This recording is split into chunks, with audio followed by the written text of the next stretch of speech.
단기 지역에 최종 합격하게 된 장수 합격생입니다.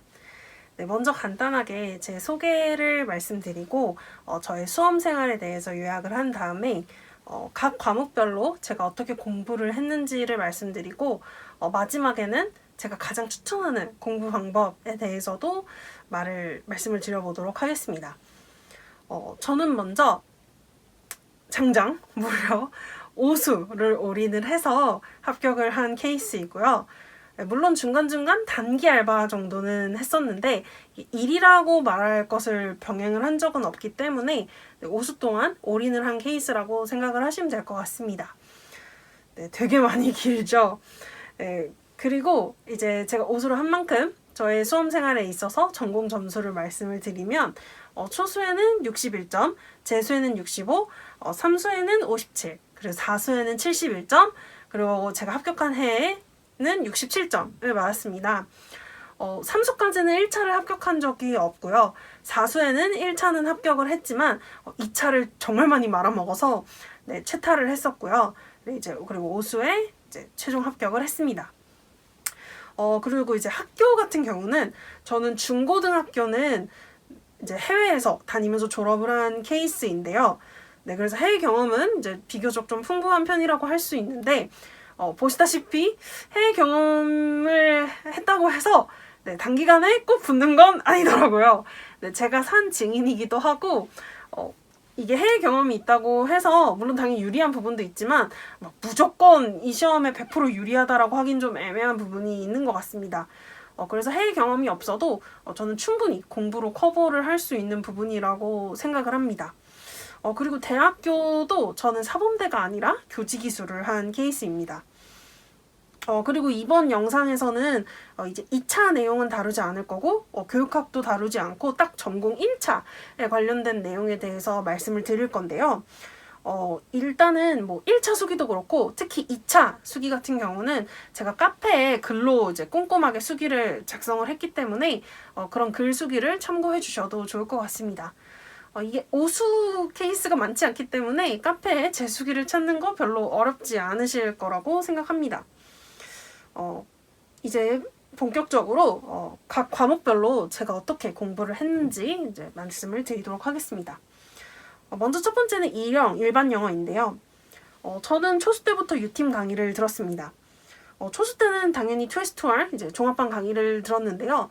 이 2S2R 강의는 초수분들한테 추천할 만한 강의라고 생각합니다. 2S2R은 이게 어떤 논리로 문제를 지문을 읽어야 하는지 그리고 글의 패턴을 파악한다든지 뭐 이런 식으로 좀 전반적인 논리력을 기르는 데 있어서 매우 도움이 되는 강의라고 생각을 하고요. 그리고 저는 단과 강의도 엄청 많이 도움이 됐다고 생각을 하는데 저는 이제 수험 기간이 긴 만큼 저희 이거 U팀에서 나오는 뭐 100제, 130제, 140제, 150제 등등등 풀어볼 수 있는 건 거의 웬만한 건 다 풀어본 것 같고요. 이제 난이도 같은 걸 고려를 했을 때 되게 도움이 많이 되는 문제들이 있었고 강의 해설도 되게 공부를 하는 데 있어서 도움이 많이 됐습니다. 그래서 저는 이 단과 강의 같은 경우는 다른 선생님들이랑 스터디를 해서 먼저 문제를 풀어오고 그 내에서 맞췄든 틀렸든 이 문제를 어떻게 접근하였고 어떻게 프로세싱을 했는지를 나누는 그런 스터디 시간도 가졌습니다. 그래서 저는 이런 종합반 강의랑 단과 강의를 둘 다 추천을 하고요. 그리고 저 같은 경우는 이러면서 가장 큰 약점이 이제 읽는 속도가 좀 느리다는 거였는데요. 이 읽는 속도를 늘리기 위해서는 단어를 외우는 게 역시 가장 효과적이었습니다. 저는 한 4수까지는 이 U팀에서 나오는 그 기출북학 30days 교재를 활용해서 공부를 했고 실제로 많이 도움이 됐습니다. 근데 이제 올해 5수에는 제가 워낙 장수가 되기도 했고 제가 워낙 이제 그 어휘가 약하다는 거를 알고 있었기 때문에 MD를 이제 한번 건드려 봤는데요. 엄청 많이 읽지는 못했고 한 2회독 정도를 했었는데 저는 이 MD를 봄으로 인해서 실제로 이런 문제를 풀 때 단어에 있어서 도움이 된다고 느꼈던 적이 은근히 많았기 때문에 저는 기출북학 30가 됐건 뭐 MD가 됐건 이 단어 공부는 꾸준히 계속 하시는 걸 정말 추천합니다. 그리고 이제 앞서 말씀드린 것처럼 저는 문제를 푸는 데 있어서도 스터디를 진행을 했는데 특히 저는 기출 분석을 하는 데 있어서 스터디를 하시는 거를 정말 추천합니다. 저 같은 경우는 사수에 이제 뒤에도 계속 말씀드리겠지만 사수에 이제 기출 분석 스터디를 되게 꼼꼼하게 진행을 했었는데요. 저는 이런 같은 경우는 문제 당연히 미리 풀어서 제가 어떻게 풀었는지 그 프로세싱을 스터디원들이랑 같이 공유하면서 같이 토론을 나누기도 했고 그 지문 내에서 이해가 안 되는 부분에 대해서도 같이 얘기를 했고 또 이 지문을 활용해서 예상 문제 같은 것도 만들어서 다른 쌤들이랑 같이 풀어보는 그런 스터디를 했었고 이런 스터디가 실제로 실력을 늘리는 데 있어서 많이 도움이 됐다고 저는 느꼈기 때문에 이런 기출 분석을 뭐 스터디가 됐건 혼자 꼼꼼히 분석하시든 기출 분석을 꼼꼼히 하시는 거를 되게 추천합니다. 결국에는 기출에 나온 레벨이 또다시 나올 확률이 높기 때문에 저는 기출 분석은 꼼꼼히 하는 게 중요하다고 생각을 합니다. 그리고 이령은 진짜 중요한 게 모고 문제를 풀 때나 뭐 다른 문제를 풀 때도 그렇고 이제 문제를 풀고 틀렸다면 모범답안을 보고 그 생각에 이제 나의 생각을 맞춰가는 것이 정말 중요하다고 생각을 하는데요. 뭐 모든 과목이 그렇겠지만 이령 같은 경우는 이게 출제자가 생각한 그 의도를 모범답안에 담겨 있잖아요. 그 의도가 제가 풀었을 때랑 좀 다르다 하더라도 이 모범답안을 보고 좀 생각을 맞춰가는 연습을 많이 하는 게 그 무엇보다 중요하다고 생각합니다. 이게 처음에는 잘 납득이 안 될 수 있는 문제들이 있는데요. 그런 걸 좀 여러 번 보시고 지문도 다시 한번 꼼꼼히 읽어보시고 하면서 최대한 이 모범답안에 생각을 맞춰가시는 연습을 하시는 게 제일 중요하다고 생각을 합니다. 이령은 이 정도로 얘기할 수 있을 것 같고요. 다음으로는 두 번째로 문학에 대해서 말씀드리겠습니다. 저 같은 경우는 해외 경험도 있고 대학교도 영문과를 나왔기 때문에 조금은 비교적 다양한 문학 작품을 읽어볼 수 있는 기회가 많았는데요. 그렇기 때문에 저는 유쌤 강의를 정말 재밌게 잘 들었습니다. 유쌤이 정말 강의력이 좋으셔서 문학이 저는 기본 그 종합반 강의도 그렇고 사운드 앤 센스 강의도 정말 재밌게 들었고 되게 유익하다고 생각을 했기 때문에 저는 유쌤의 문학 강의를 정말 강추를 합니다. 근데 다만 이 문학을 하는 데 있어서 가끔 좀 문학 실력을 높이고 이제 필터를 좀 낮춰보겠다고 다양한 문학 작품을 드립다 읽어보시는 쌤들을 제가 주변에서 좀 봤는데요. 그리고 저 또한 이제 영시를 좀 한번 혼자 읽어봐야 되나 해서 좀 많이 읽었던 적도 있습니다. 근데 저는 이러한 방법은 좀 시간적으로 살짝 비효율적이기도 하고 혼자서 시의 내용이든 뭐 소설의 내용이든 파악한다? 물론 할 수 있겠죠. 이런 인터넷 검색도 잘 되어 있으니까요. 그지만 앞서 말씀드린 것처럼 시간이 너무 비효율적이기도 하고 이렇게 한다고 해서 문학 문제를 푸는 실력이 막 파박 는다? 그런 경우는 저 또한 체감하지 못했고 또 주변에서도 그런 케이스를 딱히 본 적은 없는 것 같습니다. 그래서 저는 이런 작품들을 여러 개 완전 읽으려고 한다기보다는 혼자서 좀 문제를 차라리 많이 임용식으로 나온 이런 문제들을 많이 풀어보는 게 더 중요한 것 같고요. 그래서 문제를 많이 푸시면서 좀 그러면서부터 모범답안이랑 비교하시면서 이렇게 프로세싱을 좀 맞춰 나가고 그런 게 더 효과가 있을 거라고 저는 생각을 합니다. 그리고 문학 또한 기출 분석을 꼼꼼히 하는 게 정말 정말 중요한데요. 물론 문학 같은 경우는 기출에 나온 작품이 또 나올 확률은 매우 적지만 이게 결국에는 기출에서 나온 난이도가 또 나올 난이도라고 생각을 해야 되기 때문에 저는 그런 면에서 기출을 분석하는 것이 매우 중요하다고 생각합니다. 그렇기 때문에 저 또한 기출 분석을 되게 꼼꼼히 했는데요. 저는 뭐 영시가 됐건 소설이 됐건 그 지문을 보고 그 안에 있는 뭐 캐릭터, 톤, 뭐 이런 전반적인 세팅에 대해서 엄청 꼼꼼히 분석을 했고 또한 뭐 figurative language 같은 것도 찾을 수 있는 건 싹 다 찾아서 정리를 했었습니다. 그리고 그런 정리한 내용을 이제 다른 스터디원들이랑 공유를 하면서 뭐 제가 놓쳤던 부분이나 아니면 다른 스터디원들의 생각을 공유하면서 지문을 꼼꼼히 보려고 노력을 했고 또 이거에 그치지 않고 이런 시나 소설을 보면서 그 안에 있는 내용을 활용해서 또 예상 문제도 만들어서 같이 풀어보고 그런 시간을 가졌습니다. 저는 이런 스터디 시간이 저의 문학 실력을 높이는 데 있어서 도움이 됐다고 생각을 합니다.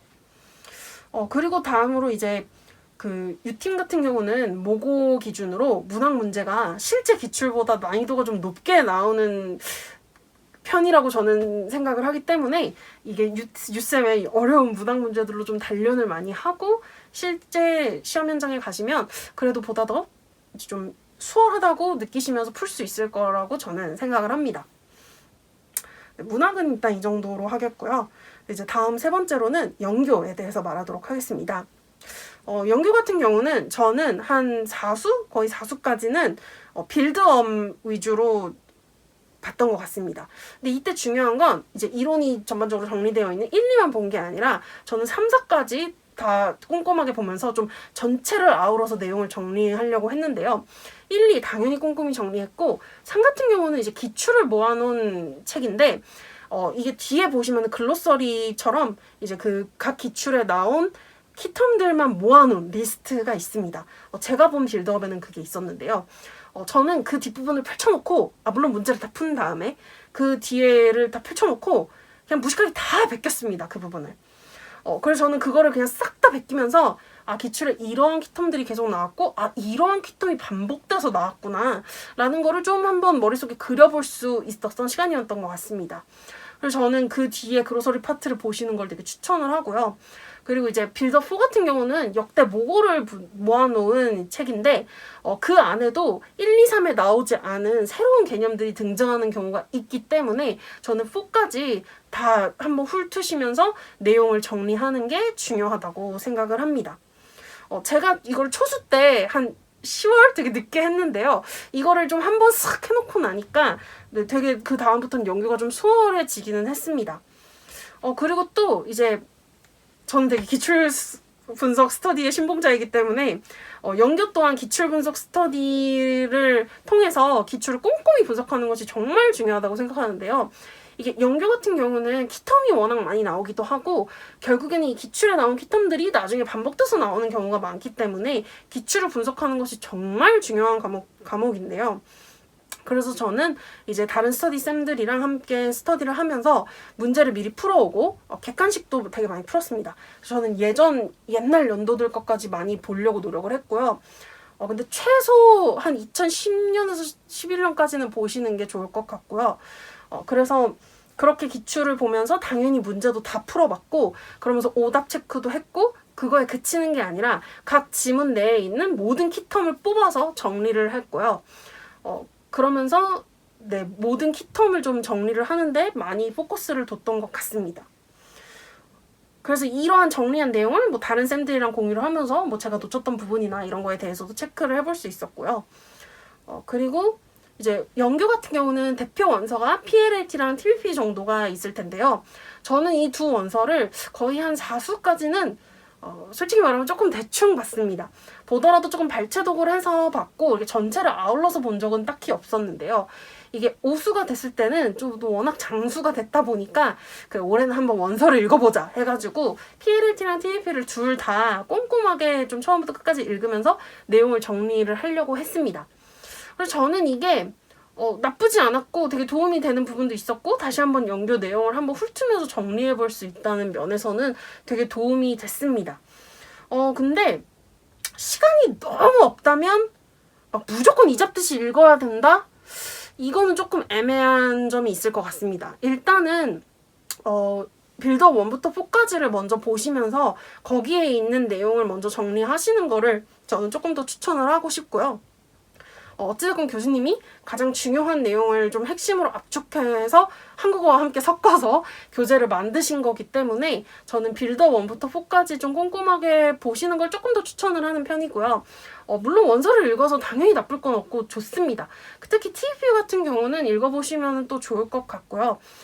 근데 일단 저는 굳이 하나를 추천하라 라고 하면 빌드업 1부터 4까지를 꼼꼼히 보시는 거를 조금 더 추천을 하고 싶습니다. 그리고 이제 연교 같은 경우는 모고 연습을 하는 것이 정말 중요한 과목이라고 생각을 하는데요. 그 이유가 요즘 연교 문제가 나오는 트렌드를 보면 엄청 어려운 거를 물어보는 거는 기입에 좀 두고 그 서술 같은 경우는 거의 대부분 가져다 쓰는 문제가 많거든요. 특히 그래도 디렉션에 4글자 이상 베껴 쓰지 마라 이런 디렉션이 나오는 문제가 많은 과목이기도 해서 저는 이 연교는 모고를 통해서 이러한 가져다 쓰는 문제를 어떻게 파라프레이징을 할지를 연습하고 그 안에서 시간을 배분하고 이런 거를 좀 연습하는 게 중요하다고 생각합니다. 이게 연교 문제가 좀 많이 나오기도 하고 여기서 시간을 너무 많이 써버리면 상대적으로 일형이나 영어학에 투자할 시간이 좀 많이 줄어들기 때문에 저는 연교에서 시간을 좀 줄이는 연습을 하는 게 타임 매니지먼트에 있어서 되게 도움이 됐기 때문에 모고 연습을 통해서 이러한 연습을 하시는 걸 추천을 합니다. 그래서 이런 가져다 쓰는 문제를 어떻게 하면 효율적으로 빠르게 파라프레이징을 할 수 있을지 모고를 통해서 많이 연습을 해보시고 저 같은 경우는 그 4글자 제한 디렉션이 없으면 거의 대부분 가져다가 썼고요. 별 생각 없이 그냥 제가 답이라고 생각한 부분을 그대로 가져다가 빠르게 쓰는 연습을 했었고, 파라프레이징 같은 경우는 뭐 관사를 조금 뺀다든지 뭐 문장 위치, 그 단어 위치만 조금 바꾼다든지 이러면서 좀 살짝 꼼수를 써가면서 문장을 바꿨지 막 엄청 문장을 들어 엎으려고 하진 않았습니다. 네, 그런 식으로 좀 시간을 효율적으로 쓸 수 있는 연습을 하시면 좋을 것 같아요. 그리고 연교 같은 경우는 제가 느끼기에는 기입형에서 좀 변별이 많이 난다고 느꼈기 때문에 이런 기입형에서 점수를 확보하기 위해서는 이런 텀 간, 비슷해 보이는 텀 간에도 미묘한 차이가 있고 좀 비슷해 보이는 것도 이렇게 뜻 차이가 있는 경우가 연교는 은근히 있기 때문에 이러한 의미적인 차이를 좀 명확히 정리하셔서 정리를 하시는 게 중요할 것 같고요. 그러기 위해서는 각 그 텀당 적혀있는 개념들을 꼼꼼히 보시고 프로세싱을 하시는 게 중요할 것 같습니다. 연교는 이 정도로 정리를 할 거고요. 다음으로 대망의 영어학에 대해서 말씀드리겠습니다. 저는 영어학 같은 경우는 정말 앤드류쌤을 만나고 광명을 찾은 케이스인데요. 저는 진짜 앤드류쌤의 강의를 정말 강력 추천을 하고요. 이게 진짜 앤쌤의 강의를 그냥 잘 듣고 하라는 복습 그대로 따라 하시고 꼼꼼히 하시면 평타 이상은 무조건 친다고 생각을 합니다. 이게 영어학이 워낙 양이 방대하다 보니까 혼자서 그냥 멘팅에 헤딩하듯이 원서를 읽고 막 그런 식으로 하기에는 너무 비효율적인 공부가 되게 쉽다고 생각을 합니다. 그래서 저는 앤쌤 강의를 되게 추천을 하고요. 이제 각 세부 항목별로 제가 어떻게 했는지를 간단히 말씀드리겠습니다. 통사론 같은 경우는 일단 멘토 교재를 기본적으로 봤고요. 그리고 원서 같은 경우는 저는 트포를 가장 중요하다고 생각해서 Transformational Grammar를 제일 많이 읽었습니다. 거의 매해 항상 정리를 따로도 이제 매해 했던 것 같고요. 그리고 이제 트포는 정말 중요한 원서여서 이 안에 있는 예문이나 예시에는 이제 많이 자주 노출시키면 시킬수록 좋은 것 같습니다. 그래서 트포는 이제 내용 정리를 하려고 많이 노력을 했고요. 수험생활 이 5년 동안 정말 많이 그래도 회독을 했던 것 같아요. 그리고 이제 다음으로 문법 같은 경우는 이제 TG가 제일 중요할 텐데요. 저는 TG 같은 경우도 매해 다 이제 꼼꼼히 읽으면서 최대한 내용 정리를 하려고 노력을 했고, 특히 오수 같은 경우에는 그 TG 안에 있는 연습 문제를 싹 다 풀었습니다. 그래서 결과적으로 연습 문제를 푸는 게 저는 개인적으로 되게 좋았는데요.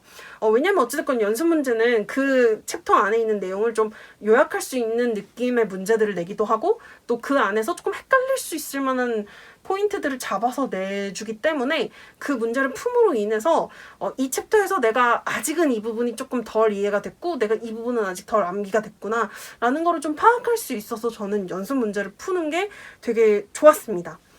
근데 시간이 너무 없으시다면 연습 문제를 솔직히 싹 다 풀어볼 필요까지는 없는 것 같고요. 물론 풀면 좋긴 하지만 근데 이제 강의를 들으시다 보면 앤쌤이 이건 그래도 풀어보시라고 추천하는 연습 문제가 있을 거예요. 그런 거는 그래도 한번 꼭 풀어보시면 좋을 것 같습니다. 그리고 다음으로 이제 의문론에 대해서 말씀을 드릴 텐데요. 저는 진짜 학부 때부터 의문론에 대한 필터가 너무 높았기 때문에 이 과목은 정말 저한테 스트레스를 진짜 많이 주던 과목이었는데 이 장수가 되면 될수록 정말 효자 과목이 된 과목인데요. 저는 의문론 같은 경우는 이 4가지를 외우는 게 제일 중요하다고 생각을 합니다.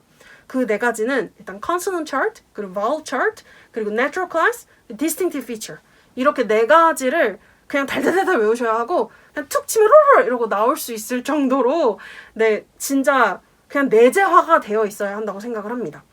제가 이 4개가 완벽하게 외우지 않은 상태에서 뭔가 의문론 룰을 외우려고 하고 뭔가 데이터를 보면서 분석을 하려고 잘 안 되더라고요. 이 4개가 완벽하게 외워져야 의문론 문제가 좀 잘 풀어지고 이 룰도 훨씬 더 잘 이해가 되기 때문에 더 잘 외워집니다. 그래서 저는 무조건 이 4가지를 먼저 외우시는 거를 말씀을 드리고 싶고, 그 후에 이제 다양한 의문 룰에 노출을 시키시고 문제를 풀어보시는 거를 추천을 합니다. 물론 이제 AP는 당연히 의문론은 당연히 AP라는 원소가 제일 중요하기 때문에 이 AP 원소를 꼼꼼히 보시는 게 진짜 중요하고요. 특히 의문론 같은 경우는 AP는 진짜 좀 나올 만한 문제가 꽤나 많이 나와서 좀 지엽적인 부분에서도 나올 수가 있기 때문에 좀 전반적으로 꼼꼼히 보시는 거를 추천을 합니다. 그래서 저는 AP 같은 경우는 작년과 올해 되게 꼼꼼하게 내용을 정리하려고 노력을 했고요. 그리고 그 안에 있는 연습 문제도 거의 다 풀었는데, 연습 문제를 푸는 것도 되게 도움이 많이 됩니다. 그래서 저는 AP는 정말 꼼꼼하게 여러 번 보시는 거를 추천을 드리고요. 그리고 이제 다음으로 그 외에 뭐 의미론이나 활용론 같은 이런 애들은 이제 멘토 내용을 꼼꼼히 보고 그 이상을 크게 공부하지는 않았습니다. 멘토 위주로 공부를 했습니다. 저는 그 외에 이제 이론들은 멘토 정도만 꼼꼼히 보셔도 괜찮을 거라고 생각을 합니다. 그래서 저는 이제 영어학은 좀 정리를 하면 일단 특보, TG, 그 AP, 그리고 멘토 요 4개는 꼼꼼히 다 보시는 거를 추천을 하고요. 그리고 저는 대부분 이러한 지금 말한 4가지의 책들을 거의 대부분 내용 정리하고 그 안에 있는 연습 문제 풀고 그리고 나중에 이제 모고 문제 풀면서 오답 체크하고 정리하고 이러면서 대부분의 1년을 거의 항상 보냈던 것 같습니다. 그래서 영어학은 네, 이 정도로 말씀을 드리면 될 것 같습니다. 네, 그럼 이제 지금까지 그 각 과목별로 어떻게 제가 무슨 책들을 받고 어떻게 공부를 했는지를 말씀을 드렸고요. 이제 마지막으로 공부 방법에 대해서 말씀을 드리고 마무리를 하도록 하겠습니다. 제가 워낙 장기간 동안 공부를 했다 보니까 좀 다양한 방법들을 활용을 하려고 노력을 했는데요. 저는 일단 재수 정도까지는 그냥 강의 듣고 복습하기가 되게 급급한 삶을 살았습니다. 제가 한 3수까지는 좀 이렇게 뭐랄까요. 주말에도 막 놀고 싶고 공부하기 싫고 막 이런 마음이 좀 강했어서 네, 일단 강의 듣고 복습하는 것만으로도 저는 되게 벅차다고 느꼈기 때문에 사실 더 했었어야 됐는데 벅차다고 느꼈기 때문에 강의 듣고 그냥 적당히 복습하는 거에만 그쳤고 따로 뭔가 엄청 내용 정리를 한다든지 좀 네, 그렇게 체계적으로 복습을 하는 게 좀 많이 부족했습니다. 그래서 제가 3수 때 이제 좀 페인이 된 것에 꽂혔는데 이게 서브노트 만들기에 좀 꽂혀서 거의 1년 내내 서브노트만 만들었습니다. 그 3수에 제가 거의 9월 말 10월 초 정도까지 계속 서브노트만 만들었는데요. 이게 영교 같은 경우는 빌드업에서 1, 2에서 4를 가지고 서브노트를 만든다라고 하면 이제 계속 줄글로 다 베껴 쓰는 게 아니라 키텀 위주로만 정리를 한다 그러면 좀 짧게 만드는 게 가능합니다. 그래서 제가 초수 때는 영교 서브노트를 만들었었고요. 그걸로 거의 뭐 4수, 5수까지 공부를 했었습니다. 그래서 저는 영교 같은 경우는 서브노트를 만드는 거를 추천을 하는 과목인데요. 다만 영어학은 좀 서브노트를 만드는 게 좀 쉽지 않은 과목인 게 이게 되게 시간적으로 비효율적이가 되기가 너무 쉽습니다. 특히 저 같은 경우는 서브노트를 만들 때 모든 예문을 다 베껴 쓰려고 하고 이러다 보니까 좀 시간이 오래 걸릴 수밖에 없었는데요. 그래서 저는 영어학은 이렇게 방대한 서브노트를 만드는 걸 좀 추천하고 싶지 않습니다. 왜냐면 시간적으로 너무 비효율적이기 때문에 저는 그냥 엔센 강의 열심히 들으시고 그 날에 교수님이 중요했다고 한 포인트, 이건 꼭 외우시라고 말씀해 주신 그런 포인트들만 따로 뽑아서 정리를 하시는 걸 추천을 하고 또 가능하면 네, 좀 이렇게 손으로 써보는 것도 좋지만 시간을 생각하면 타이핑을 하는 걸로 정리를 하는 것도 괜찮을 것 같습니다. 그래서 저는 서브노트 같은 경우는 사실 초수분들한테는 엄청 추천하고 싶지는 않습니다. 왜냐면 이게 서브노트는 중요한 핵심만 가져다가 짧게 요약을 해서 만들어야 되는데 초수들은 이 내용 중에 정말 뭐가 찐 핵심인지 파악하기에는 아직 조금 부족할 수 있어서 자칫 잘못하면은 서브노트가 아니라 이 내용 정리가 백과사전이 되기가 너무 쉽기 때문에 그런 경우엔 너무 비효율적으로 공부를 하실 수 있기 때문에 저는 서브노트 만들기는 좀 잘 생각하셔서 만드셨으면 좋겠고요. 그리고 이제 제가 정말 추천하는 공부법은 스터디입니다. 일단 그 공부 스터디도 당연히 추천을 하고요. 두 번째로 생활 스터디도 엄청 추천을 하는데요. 먼저 공부 스터디 같은 경우에는 앞서 말씀드린 것처럼 저는 기출 분석 스터디를 되게 꼼꼼하게 진행을 했었고, 이런 내용 정리를, 원서를 읽고 내용을 정리하는 거를 인증하는 스터디도 되게 많이 했습니다. 그래서 기출 분석 스터디 같은 경우는 앞서 말씀드린 것처럼 각자 그 날에 정해진 양을 이제 몇 개씩 풀어오고, 그 정리한 내용을 바탕으로 그 다른 스터디원들과 함께 내용을 나누어 보고, 그리고 각자 만들어 온 문제들 같이 풀어보고, 이러면서 스터디를 진행을 했습니다. 그리고 저는 코로나 때문에 이거를 온라인 스터디로 진행하면서 이제 스카이프 같은 이런 화상 채팅을 통해서 스터디를 했는데요. 이렇게 온라인 스터디로 하니까 뭐 딱히 어디를 가서 만날 필요도 없고 그냥 집에서 편하게 스터디를 할 수 있어서 저는 되게 이 스터디를 잘 활용을 했고 저의 실력을 높이는 데도 엄청 도움이 됐다고 생각을 합니다. 그리고 저는 두 번째로 생활 스터디도 정말 적극 추천을 하는데요. 저 같은 경우는 조금 원래가 좀 혼자 공부하는 스타일이었어서 저는 3수 때까지는 거의 혼자서 공부하고 그냥 문제 풀고 오답 체크하고 이렇게 공부를 진행을 했었는데, 이게 4수 정도부터는 저도 좀 많이 매너리즘에 빠지고 그냥 다 아는 것 같고 솔직히 이제 좀 살짝 재미도 조금 없어지고 그냥 했던 것 또 하는 기분이 들고 이래서 정말 좀 많이 무기력해지는 순간들이 많았는데요. 그래서 저는 일부러 스터디를 하면서 좀 저한테 강제성을 부여하려고 노력을 했습니다. 그래서 뭐 기상 스터디, 뭐 이런 독서실 가서 자리 인증하는 스터디 이런 것도 진행을 했었고, 그리고 이제 뭐 그날 몇 시까지 무조건 이날의 공부 내용 정해서 요거는 인증을 한다. 이런 식의 좀 인증 스터디를 많이 진행을 했습니다. 그리고 저는 이런 스터디가 어찌됐건 계속 무너지지 않고 스터디를 어찌됐건 꾸준히 하는 데 있어서 좀 도움이 많이 됐던 것 같습니다. 그래서 저는 뭐 초수쌤들도 마찬가지고 특히 장수 선생님들이시라면 내가 많이 지금 무기력해진 상태다 라고 하면 스터디 같은 거를 좀 적극 활용해 보시는 거를 추천을 합니다. 그래서 네, 그렇게 저는 스터디를 많이 활용하면서 장수 때는 도움이 많이 됐고, 이런 스터디로 인해서 제가 결국엔 최종 합격을 할 수 있었다고 저는 진짜 생각을 합니다. 그리고 저는 오수 같은 경우에 이제 워낙 장수가 됐다 보니까 정말 어떻게 해야 내가 최종 합격을 할 수 있을까라는 생각을 정말 많이 했는데요. 저는 이때 살짝 저의 돌파구로 아이패드를 큰맘 먹고 질렀습니다.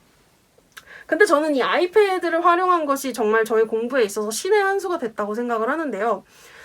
정말 새로운 마음으로 공부를 하는 데 있어서 도움이 많이 됐습니다. 왜냐하면 제가 워낙 공부를 오래 했다 보니까 제가 지금 봤던 책이나 이런 교재들 모두에는 이제 빼곡하게 다 필기가 되어 있고 공부를 한 흔적이 항상 남아 있었기 때문에 그러한 책들을 보면 왠지 다 아는 것 같고 이미 공부를 많이 한 흔적이 이미 보이니까 더 보기 싫고 하기 싫고 이런 생각이 많이 들었는데요. 저는 이제 아이패드로 공부를 하면서 그 모든 자료를 PDF로 좀 만들어서 이제 아이패드에 저장을 하고 그 아이패드 내에서 이제 펜슬로 쓰면서 아이패드로 거의 내용을 정리하고 공부를 했는데요. 이때 아무 필기가 되어 있지 않은 완전 새 원서 그리고 새 교재들로만 거의 공부를 했다 보니까 조금 새로운 마음으로 공부를 하는 데 있어서 도움이 됐습니다. 그래서 이제 필기 안 된 원서를 읽으면서 한번 내용을 쫙 읽어보면서 그래 이런 내용이 있었지. 근데 이런 내용은 조금은 새롭게 읽혀지네. 이런 부분도 있었고 그리고 이런 풀었던 문제들도 다시 한번 풀어보고 이러면서 좀 공부를 했었습니다. 그리고 이렇게 완전 생필기가 안 되어 있고 이런 걸로 공부를 하면 분명히 모르는 부분이 보이고 문제도 틀리는 문제들이 생깁니다.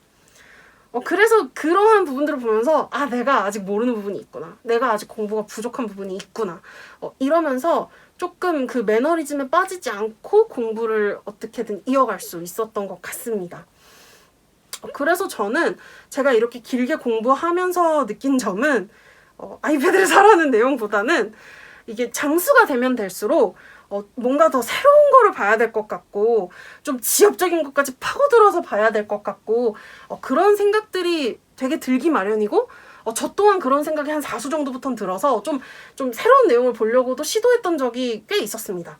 근데 제가 이렇게 공부를 마치고 보니 그냥 봤던 거를 다시 한번 꼼꼼히 보는 게 더 도움이 되는 것 같습니다.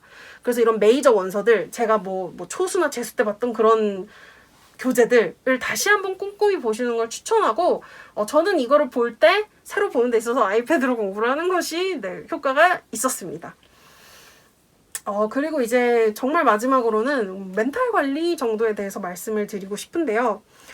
이게 공부를 하면 할수록 정말 멘탈이 흔들리기 쉽고, 이게 자존감도 낮아지고, 그리고 슬럼프가 오는 경우가 정말 많은데요.